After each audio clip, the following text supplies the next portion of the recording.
May I now have the honor to request His Excellency Professor Mohammad Yunus, Honorable Chief Advisor of Bangladesh, to kindly deliver his statement. Good afternoon. Assalamu alaikum wa rahmatullahi wa barakatuh. I'm very happy today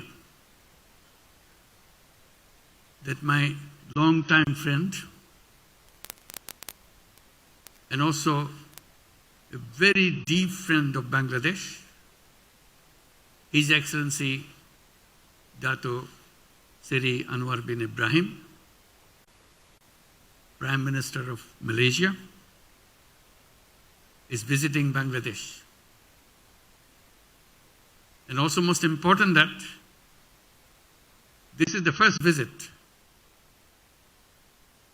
of a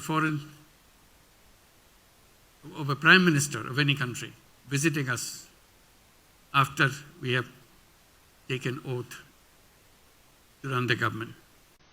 So I welcome you, Your Excellency. You make us very happy having a friend and making this journey begin.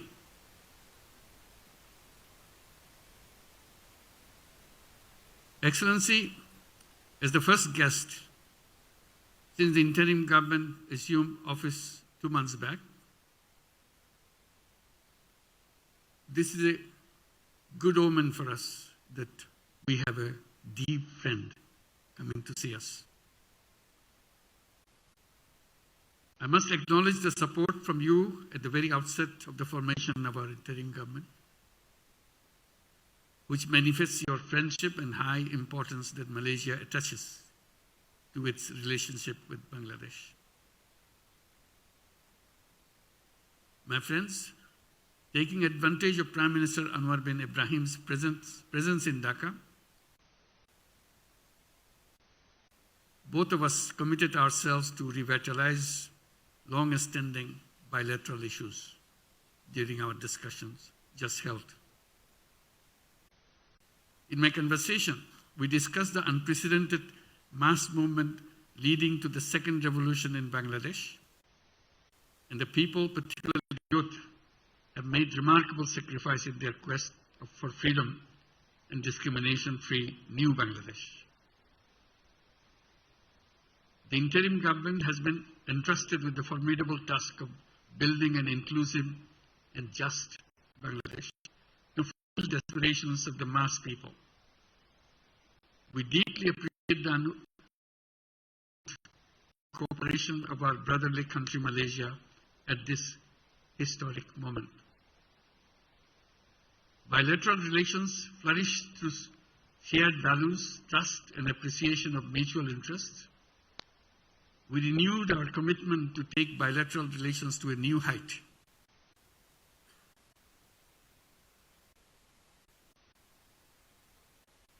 We broadly had discussed 3 core areas of cooperation: political, trade and investment, cultural, and humanitarian. We discussed the issue of safe repatriation of the forcibly displaced Myanmar nationals to Myanmar. We requested the Prime Minister to persuade Rohingya repatriation issue in ASEAN fora so that this protracted crisis is resolved at the soonest. We acknowledge the importance of regular bilateral consultation at foreign advisor, foreign minister level, foreign secretary general level, and other working levels. Excuse me. We look forward to the 4th Joint Commission meeting to be held in Dhaka in early next year. To boost the two-way trade, it is imperative to resume the Trade Negotiation Committee meeting to conclude free trade agreement between the two countries. We also discussed to explore the possibility of signing a new agreement or MOU on agriculture, energy, education, halal economy, semiconductor industry, connectivity, blue economy, science innovations, defense, and youth development. Service sector is a prospective area for us where both the countries can work closely. We will be identifying the sectors which are mutually beneficial for both sides. Possible future areas of collaboration could be mobility, finance, including sovereign fund, pension fund, private equity fund, health, education, data sciences, AI, and value-added industries. Recognizing the contribution of Bangladeshi workers to both economies, I believe the implementation of the MOU on the employment of Bangladeshi workers 2021 is important. We also discussed the possibility of increasing workers and professional intake from Bangladesh and multiple entry visas for them. We highlighted exchange of higher educational experience through student exchange, faculty exchange, research projects, and joint master's and doctoral programs. We further discussed collaborations of deep sea fishing, seabed exploration, marine science, and a strategic connectivity between Chittagong Port and Port Kelang. We congratulate Malaysia for its upcoming chairmanship of ASEAN in January 2025. We discussed the issue of Bangladesh's inclusion as a sectoral dialogue partner of ASEAN. We look forward to Malaysia's active role for Bangladesh's inclusion in the regional body. Finally, we express our firm commitment and determination to work closely to elevate our bilateral relations to a new height, consistent with the new Bangladesh. I thank you all. Thank you. Thank you, Excellency. May I now have the honor to request Honorable Dato Seri Anwar Ibrahim, Prime Minister of Malaysia, to kindly deliver his statement. Assalamu alaikum wa rahmatullahi wa barakatuh. Alhamdulillah, nahmadu wa nusalli ala rasulil karim. My dear brother, Professor Muhammad Yunus, Chief Advisor, Interim Government, New Bangladesh, Excellencies, Ministers and Advisors, friends in the media. Of course, I'm delighted to be here. Back to Bangladesh. I used to joke, it's a country of Biplab and Shongram. And it's proven to be so. But more so, my acquaintance, the Bengali struggle, went a long way. I'm an avid reader of Rabindranath Tagore. I used the occasion in the solitary confinement in prison to reread Gitanjali. And of course, the essays and the short stories, which were compelling, passionate, touch the heart and soul of men and women, on the marginalized, the poor, the less fortunate. And you, Professor Muhammad Yunus, symbolizes this passion. I know you for the last 4 decades, I suppose, as a person who have taken that initiative. Your lack of experience in governance, as they say, is nothing as compared to your strength. There is passion for the poor, marginalized, and for the people. And I think that is what we lack in this world today. You look at the situation in Gaza, now in Lebanon, what's lacking is deficit in humanity, in justice, in compassion. So thank you very much. I just feel like giving a lecture on Rabindranath Tagore, but that's not the occasion. But I'm, of course, really, I took this initiative early enough to give you a call and give my support as a friend and as a nation that is friendly to Bangladesh, notwithstanding some controversies, some criticism. I do recognize that the fast progress that we have achieved, the economic success, and now the last year also we have seen this phenomenal growth and massive investments Malaysia becoming the hub of semiconductor in the region, and becoming an attractive destination for investments in terms of data center and artificial intelligence. But can we deny, therefore, the role of Malaysians, Malaysian professionals, and to an extent, the role of many Bangladeshi workers? Now, that's why when you appeal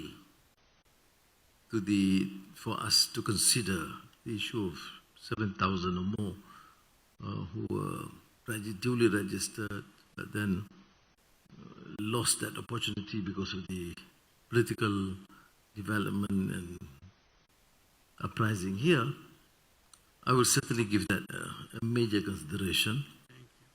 At least the first phase, subject to all the conditions being met, can be taken as soon as possible. 18,000. Yeah, 18,000, but the first phase, once we satisfy, I think we'll do it at a fast track, fast phase. Thank you. This will require.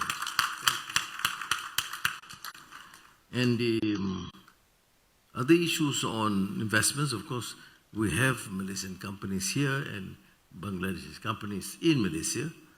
I think what we need to do, if we want this sort of comprehensive strategic partnership, then we should give some attention and preference to these companies, we in Malaysia, to the investments from Bangladesh, and you here too, to make sure that any teething problems be given fast attention in a transparent manner. I share your vision. In Malaysia and my team, we assume our focus is governance, anti-corruption, and economic fundamentals. We do not compromise with this because we don't need to associate political elite and political leaders assuming office to amass wealth and enrich themselves or their families or their cronies. And therefore, I empathize, I understand fully well that though we want Malaysian companies that have been operating here should be given adequate consideration, I will not compromise on the issue of transparency and the proper due diligence in the process. And then, of course, higher education, research in all fields.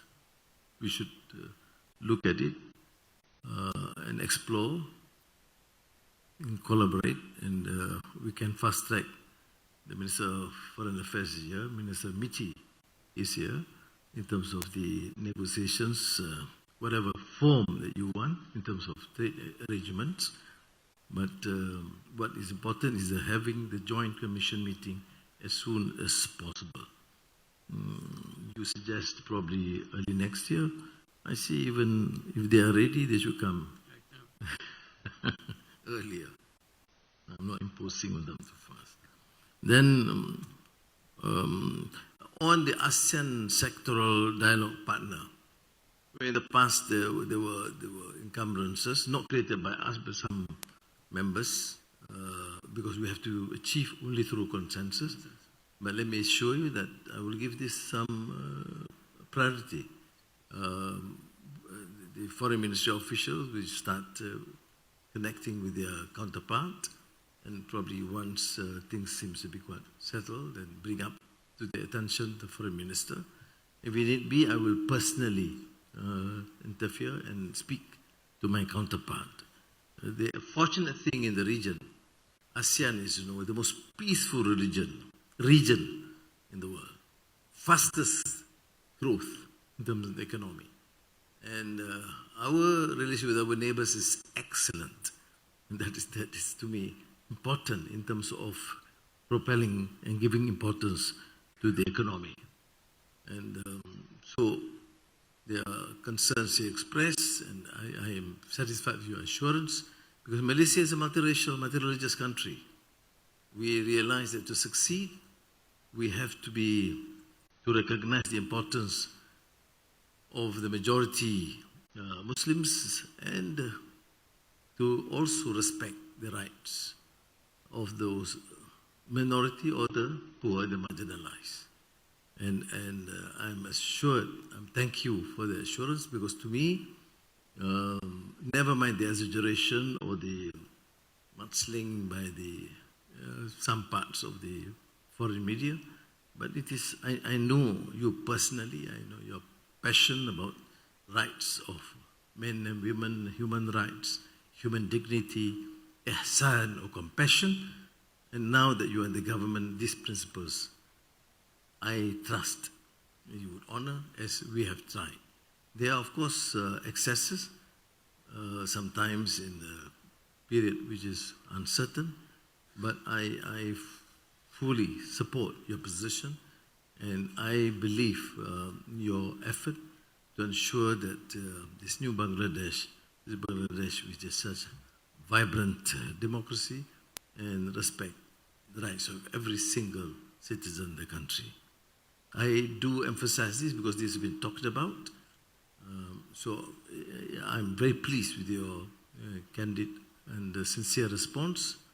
And knowing you personally, which is more important, I trust your leadership and dedication. And I'll be guided to be of any small assistance if and whenever you need. This finally goes to the issue of halal certification and collaboration in terms of halal, both certification and joint industrial development, and in terms of agriculture by the two countries. Thank you. Terima kasih. Thank you, Excellency.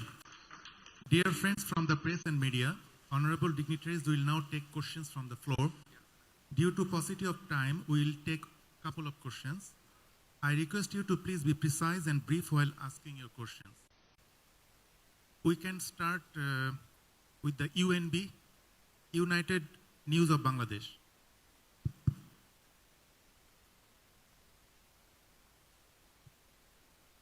Hello. Good afternoon, Excellency. My name is Moinuddin. I represent UNB. It's a private news agency.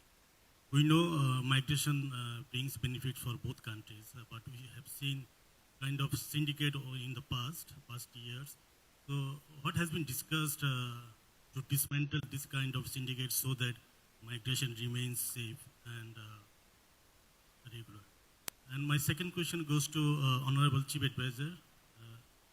Sir, you know, Malaysia is going to be the next chair of ASEAN, probably in January. So what's your expectation from Malaysia in terms of resolving Rohingya crisis? Because you have recently said if these problems remains unresolved, not only Bangladesh, entire region will be in trouble. So what's your expectation? Thank you so much. Well, on the workers, I have assured in the meeting with the advisors today that we'll discard, of course, we have discarded the old system. We have gone through a very transparent procedure. Notwithstanding differences between contending companies is not of our concern. Our concern is to make sure whatever is decided must be followed through. We need workers, and they cannot be treated as modern slaves. I've said it publicly in the past, in the present, whether they are from Bangladesh or Indonesia or India, it doesn't matter. Which means, therefore, that the process must be transparent, and the so-called agents, if they are selected, must follow and adhere strictly to the policies. If they promise lodging or in Malaysia for the workers and jobs, they better do. Otherwise, as we have done, we have threatened to cancel, and we have cancelled. So I think that is the new system that we have in Malaysia. And I believe, inshallah, we'll be able to improve this sort of arrangement between not only Malaysia, Bangladesh, but Indonesia and the rest, because otherwise there are petty problems. But please be reminded that to differentiate between normal case of a foreign worker with some criminal charges. So do not defend criminal action, whether it's by Malaysian or by a foreigner. So we must be able to distinguish this. Because in my experience, sometimes whilst we support the rule and the treatment is fair, but every time there is a problem when it comes to criminal action, immediately there is that backlash, which is really not proper. But please be assured, I come from a personal experience of knowing what gross and manifestly unjust system or oppression is all about. We are not here in government to allow this, to condone this in any manner. And I therefore listen carefully to the expression, the concern expressed by Chief Advisor, and even on the plight of the 18,000. Not fault of, if it's true the process is being observed, it's not their fault. Sometimes circumstances, and we have a duty to make sure that we make the necessary adjustments and changes. Thank you. Thank you very much. People will be very happy with your answer about the 18,000 people who got stuck with none of their fault. Thank you very much for that on behalf of all of Bangladeshis. On the Rohingya issues we discussed, it's not only Bangladesh problem, which is a serious one, it's also Malaysian problem. Malaysia has the same Rohingya issue. A smaller one, but a smaller number of people, but the same issue. So we need to find a solution for that. We work together through ASEAN, through Malaysian government, and to the broader international community. And also highlighted another aspect of it, actually two aspects of it. One, new children born in the camp. On an average, 32,000 kids are born every year. So over the 7 years, the number, additional number, on top of the 1.2 million who came. And it's not the birth rate that concerns us, or having new children. It's about what happens in their life. They are now, those who were born 7 years back, they're 7 years old, and more there. So a whole new generation of young people growing up. When they came, they brought their children at that time who are grown up now. So this is a generation of angry young people. They have no future. So the worries for the world is, this is a ticking time bomb. It can explode in any way you want, or they want. And many people will play around with them. And then new entries are happening right now, every day, not every year, every day. On an average, 400, 500 Rohingyas are entering, sometimes jump up, sometimes slow down. But they're a constant flow. So our worry is whether they should be added to the existing roster that we have, or there will be separate roster, because already who are settled here, they have certain rights, obligations, commitments from the international community. But the new one have no commitment from anybody. So where do we go? So this is a concern I shared with the Prime Minister. And he fully supported and understood our position. And through ASEAN, through international forum, will be supporting us to find an international solution. Because the solution is not in Bangladeshi hands. It is in the international community's hand. So we'll keep on raising these issues, and Malaysia will be supporting us in raising that. And we cannot wait indefinitely. This is something that we have to resolve as soon as possible. Thank you.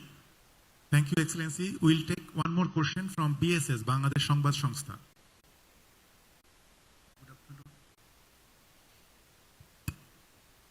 Assalamu alaikum. Good afternoon. My name is Dr. Islam. I represent Bangladesh Sangbad সংস্থা. I want to make a question to Honorable Prime Minister of Malaysia. What initiative both Bangladesh and Malaysia can take to enhance bilateral trade and investment? And is there any progress to sign a free trade agreement between the two countries? Thank you. Two issues which, of course, the Chief Advisor will have to respond also on the free trade agreement or related agreement. It would depend on what form, which is going to be decided by both parties in their first meeting. either towards the end of the year or early next year. But in terms of bilateral mechanism, we must make sure that those in operations are given enough support. And I would certainly encourage, say, Petronas and Axiata, for example, those who are already here, subject to the procedures and rules here, that they expand to show and give that confidence that things are stable in Bangladesh and it is pro-development. I wouldn't say pro-business because sometimes they say it's just too overly capitalistic. But support business enterprise. Though I know the concern of the Chief Advisor in terms of ensuring that the plight of the poor and the marginalized are given adequate attention.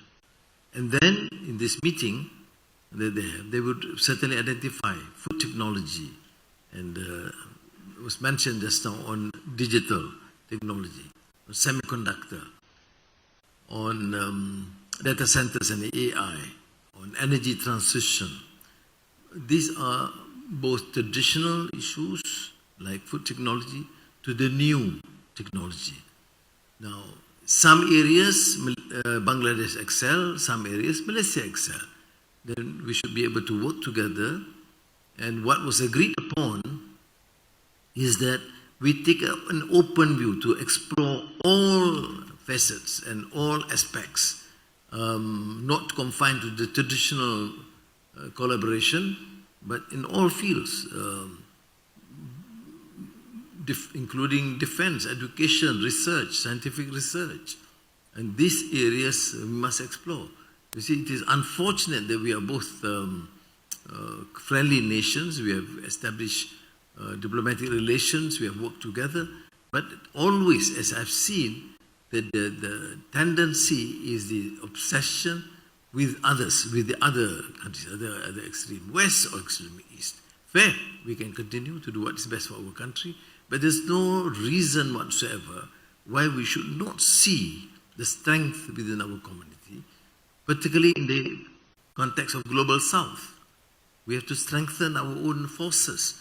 And it is these countries that understand each other and more sincere and helpful rather than use it as just to exploit resources or to benefit in terms of getting exorbitant profit.